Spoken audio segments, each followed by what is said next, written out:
Hello everyone, welcome back to the channel. In this video, I'll show you how to master Dola AI in 2026. To get the most out of Dola, it's important to understand how to combine its different scheduling tools instead of using each feature separately. Start by connecting your preferred calendar and keeping your events organized.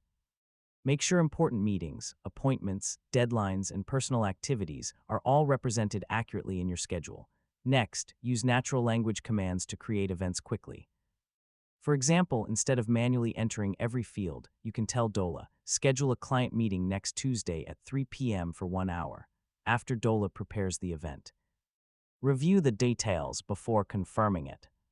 Mastering Dola also means using reminders effectively. Create reminders for important deadlines, preparation tasks, appointments, and activities that you don't want to forget.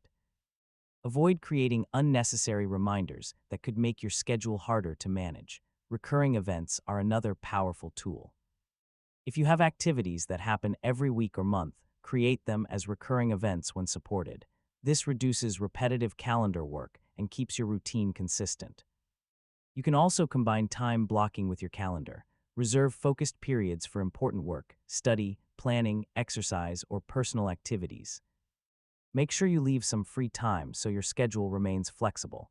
If your plans change, update your calendar immediately. You can use conversational commands to reschedule supported events instead of manually searching through your calendar. For people managing multiple calendars, regularly check for conflicts. A meeting that looks free on one calendar might overlap with an event on another. Another important skill is planning ahead. At the beginning of each week, review your upcoming meetings, deadlines, and priorities. Then use Dola to create the events and reminders you need.